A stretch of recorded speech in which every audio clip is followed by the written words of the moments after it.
Welcome back to Session 1, Part 4. We're going to explore confidence and finding purpose and help Corben identify some of the skills necessary in a conversation within a business environment. At the moment, he's quite unclear about his needs and his wants and his purpose. And by helping him find clarity and being more precise in the way he expresses his needs and wants, we're hoping that this will be an example for you to apply to yourself and your own needs, wants, and purpose. That you must know by now that it's important that you engage and take an active part by making your own notes. But every now and then in life, a bluebird comes along, and it can be a real opportunity. And it's all about seizing the moment. And that happens all through your life. And if you've got a sense of direction, and you know your own mind, and you know what you want, you'll spot those bluebirds as they fly past. At this point, I just have to pay tribute to a gentleman called Tice, who founded the Pacific Institute based in Seattle. I had the great pleasure of meeting him in 1982, I think it was, and he explained to me personally about the Reticular activating system, otherwise known as RAS, and it's a result of the evolution of Homo sapiens and how we have evolved to identify things that are important to us and have developed an ability to make our own decisions about what is important to us and have our conscious and subconscious mind work together to identify opportunities that the RAS system can home in on once you've let your RAS system know what it is you want them to discover. Since 1982, that identification of RAS and how to use it has become monetized or commercialized, and there's all sorts of people who've jumped on the bandwagon of selling you courses and all sorts of stuff. But the basic principle is there, uncorrupted, as was Tice. He was an inspirational leader, and there is no need for you to go out and spend a lot of money on a RAS or a Neuro linguistic programming course and all the rest of it. I realize this is a bit of a rant, but these things are there for you. They are in your mind. This course will help you identify them. It'll alert your own RAS system. And I guarantee we have put everything in this course that is going to empower you to take advantage of that very special inner power. If instead of that, you're just so focused on what it is someone else has asked you to do, the bluebirds fly right past you and you never even see them. There's a very interesting psychological experiment of people who are a group of people who are given a task and told to do a certain number of things. And we may run that little task. I'm not going to disclose to you too much, but the gist of it is that if people are really focused, they don't tend to see what else is going on around them. And it's really important to live if you want to live a full life, to be conscious of yourself and what's going on around you. It's called Gestalt Theory, okay? So your reticular activating system, or RAS, gives you the power to control and influence what goes on inside your mind and how you behave. And Gestalt Theory, which we will be covering in far more detail later, is a way of seeing what is actually going on around you. And if you combine RAS with Gestalt, it means you know what's going on, You know how you can control your own mind to respond accordingly, and you actually can gradually build the skill to exploit the whole of your mind to achieve your own objectives. And that's fundamental to what this course is about, because we want you to decide what you want. We want you to see what's going on around you and you to be empowered. So let's carry on. I will add a warning. If you research on the internet the subject of RAS and Gestalt, you will see thousands of hours of videos, and they could be useful to you in terms of grasping the concepts. You'll see people from quacks right through to Harvard and Stanford and so on. And it can be very, very interesting, but it's two things. It's a time trap, and broadly speaking, the people who are talking to you actually don't understand either concept because they will not have had practical experience. They will be people either trying to make money or theorizing on the basis of a couple of courses that they've been on themselves. So yeah, I get it. This is a bit more of a rant. But what I'm trying to encourage you to do is hang in there on this Institute of Practical Learning course.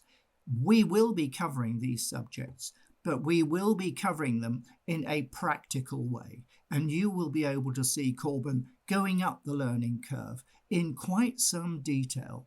And if you take the time to watch that, then you will be able to use these tools to empower yourself. Mm-hmm. So off we go. So we've done one. How many have you got? Well, in now that I've understood more of the context and what we're going for, maybe some are less applicable. One of the ones that I put that maybe less applicable is to learn a skill set I could use for the rest of my life, or just in pretty much any situation. Okay, so we are doing. I'm glad we're talking about wants rather than needs. Okay. Well, there's a fine line, I think, between what you want and what you need. I know that obviously they're very different things, but I think I can want and need similar things as well. I mean, I could need to be confident in every conversation if I wanted to get out of that conversation what I wanted to get out of it. If you see what I'm saying? Yes, I do. And there's a huge difference between, let's imagine you've got a job and your manager comes to you and says, right, I want you to fill in these 10 boxes. Oh, fill in these 10 cardboard boxes. And you need to do it. Because, well, if you want to keep the job, and please your manager or whatever. So that's a need. Very often needs are external. Okay, they're driven by external forces. And they're therefore to survive or to cope or to be assessed in an appropriate way, you need to do stuff. And what's important about where you are now in your life, and what in fact nearly everybody is in all their life, is to differentiate between needs and wants. And have wants, and then identify what they need to do to fulfill those wants. Okay, so that's why we're dancing between needs and wants. But if you go and see someone else, he's off work, so he's off at work. Yeah. So he won't be around at the moment. So, but he's back this evening. I don't know where you are. Okay. Are you potentially going to America at Christmas? Not at Christmas. Well, him. He's hiding behind the door. Okay. Which is inappropriate, really. Why am I hiding behind the door? Well, I don't know. You tell me. I'm popping in because I'm going back. I was just updating with information. Your body language, as much as you like. Your body language signal is short. Is what my body language signals, which is not what happens with you. So it's a defensive measure against your answers, like this. Okay. Are you going to Christmas in America? No. Right. Brilliant. That was easy. Thanks.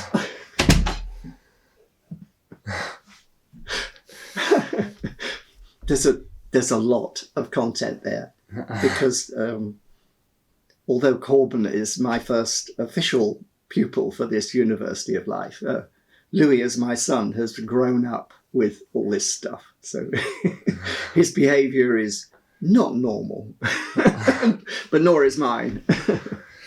Okay. So we're back. We're coming back. Yes. So where were we? Needs and wants. We were talking about how lots of people find it hard to distinguish what they need and what they want. And being able to do that is an important life skill.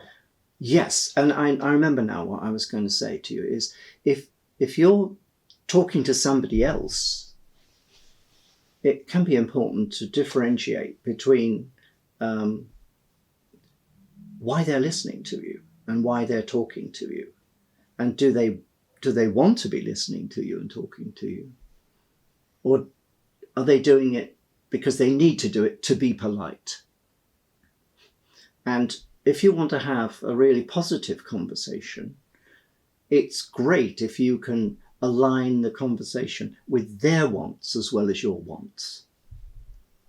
So you need to... Everyone gets what they came to the conversation for. Everyone's a winner. Yes, with a good conversation. Yes. But most conversations aren't like that. Most conversations go on because people who have been... The society around them says you should give this person this much time, or there's an appropriate way to respond to a greeting or whatever.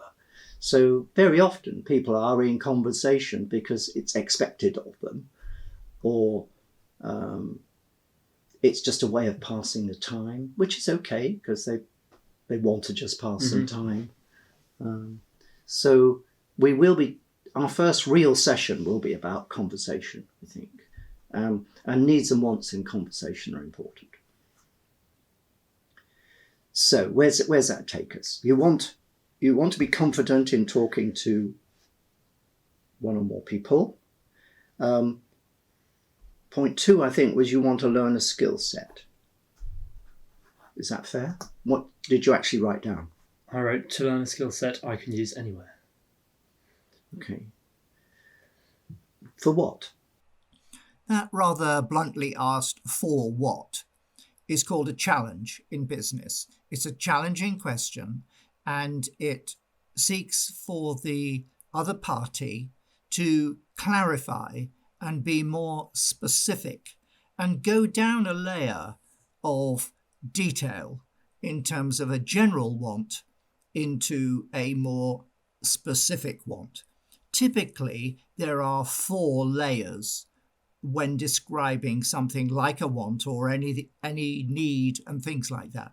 Layer 1 is the very general, and layer 2 is where you start to be more specific, obviously. Layer 3 is getting in towards detail, and layer 4 is the technical stuff that probably isn't needed at all. So most conversation can be effectively carried out at layer 1 and layer 2. That usually gives enough clarification for both parties to understand the meaning of what's being discussed. Well, that's the thing. Because the skill set that you know, and the one that you taught Louis and Alex and everyone, is often one, you do it through conversation. You do it through communication to other people, whether that be a conversation to one or a few or many, whatever it is. And I think that's a skill. There's not a lot you can do in life without communicating to anyone. If you want to do any kind of job or make any kind of impact, you have to tell someone what you're thinking, right? Irrelevant of how many people that is. The skill set which you know, and which I believe that you know, which is the one to sell, to get your conversations to where you want them to be, is then one I can use anywhere. It's one I can use in whatever conversation I have with anyone, which will be a lot for the rest of my life. So when I said to use anywhere, I think it is to use anywhere. I think it's any context, any conversation I have. If I suddenly want to move it to somewhere that I want to move it, then I've got the skills to do that. Okay.